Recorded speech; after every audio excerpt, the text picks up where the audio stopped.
नमस्कार दोस्तों, आज एक इम्पॉर्टेंट जानकारी आपके बीच शेयर करना चाह रहा हूँ, जो कि जानकारी रिलेटेड है। E digital note means digital currency launched by RBI और भारत सरकार is to be launched by RBI. मतलब भारत सरकार और आरबीआई एक पायलट प्रोजेक्ट पर काम कर रहे हैं, जो कि पायलट प्रोजेक्ट है वो डिजिटल करेंसी से रिलेटेड है, जिसमें ई रुपीज़ नोट के साथ लोगों को एक आरबीआई डिजिटल ऐप देगा, जिसमें कुछ नोट आपस में शेयर किए जाएंगे। जो कि नोट होंगे, डिनोमिनेशन जो होंगे 50 रुपये, 20 रुपये, 10 रुपये, जो फिजिकल करेंसी है उसी नोट में डिनोमिनेशन दिए जाएंगे। जो डिनोमिनेशन जो होंगे, जितना रुपए आपको चाहिए उतना रुपए आप आरबीआई से डायरेक्टली ले सकते हैं, और जिसको भी आपको ट्रांसफ़र करना है वो सेलेक्ट करके उतना रुपए आप दूसरे लोगों को ट्रांसफ़र भी कर सकते हैं। ये जानकारी जो मैं आपको दे रहा हूँ वो आरबीआई की साइट पर भी अवेलेबल है, जो कि आप देख सकते हैं। आइए देखते हैं कौन सी वो जानकारी है जो आरबीआई की साइट पर अवेलेबल है, और ई डिजिटल ट्रांज़ैक्शन किस तरीके से देश में काम किया है, किस तरीके से देश ने तरक्की की है ई डिजिटल ट्रांज़ैक्शंस में।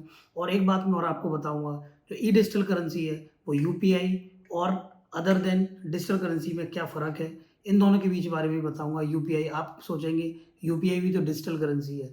मैं डिजिटल करेंसी की बात कर रहा हूँ, यूपीआई करेंसी नहीं है, एक ट्रांज़ैक्शन है जो 2 लोगों के बीच में बैंक टू बैंक होता है। डिजिटल करेंसी जो होगी वो आरबीआई टू आरबीआई होगी। आरबीआई एक डिजिटल ऐप लॉन्च करेगा, उस ऐप को यूज़र्स डाउनलोड करेंगे और उसमें जितनी करेंसी आपको चाहिए वो आरबीआई से आप डायरेक्टली लेके, और जिसको भी ट्रांसफ़र करना है वो ऐप के through app to app transfer होगा।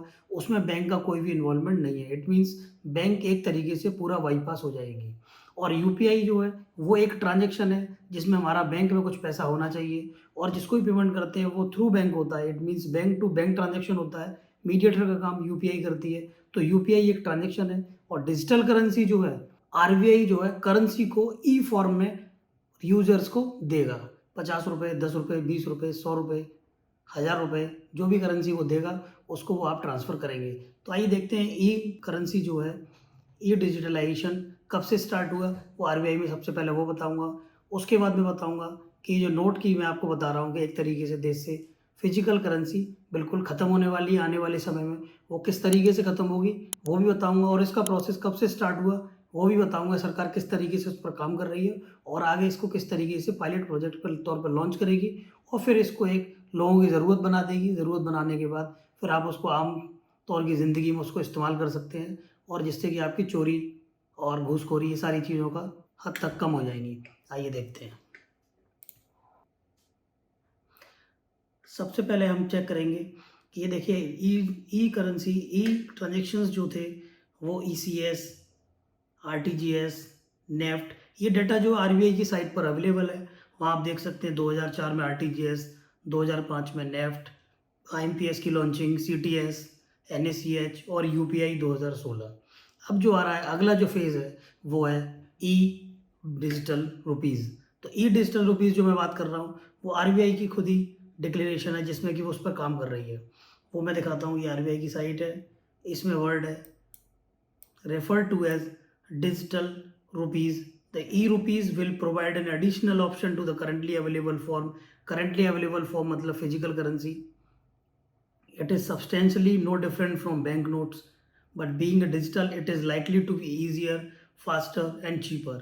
It also all the transaction benefit of other forms digital money. मतलब ई डिजिटल रुपीज़, ये ई डिजिटल रुपीज़ के फॉर्म में आएंगे, जैसा मैंने आपको बताया। वो आप ऐप टू ऐप ट्रांसफ़र कर सकते हैं।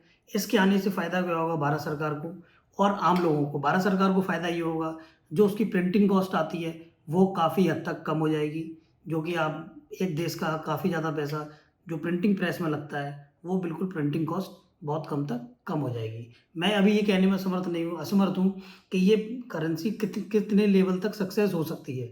लेकिन आने वाले टाइम में अगर आरबीआई इस पर काम करता है और इसको लॉन्चिंग बेटर तरीके से करता है, तो ये कहना भी गलत नहीं होगा कि हम देश में आने वाले समय में ई डिजिटल करेंसी देखेंगे, और लोगों के हाथ से नोट इस तरीके से गायब होगा जैसे गधे के सर से सींग। और जो डिजिटल करेंसी आने से जो फ़ायदे होंगे मैं आपको बताता हूँ। पहला फ़ायदा भारत सरकार का, प्रिंटिंग कॉस्ट कम हो जाएगी। सेकंड, घूसखोरी खत्म हो जाएगी, चोरी खत्म हो जाएगी, और ब्लैक मनी जो है जिसके लिए डिजिटल करेंसी लाया जा रहा है, ब्लैक मनी पूर्णतः समाप्त हो जाएगी, जो कि सबसे ज़्यादा इस्तेमाल प्रॉपर्टी डीलिंग के केस में होती है।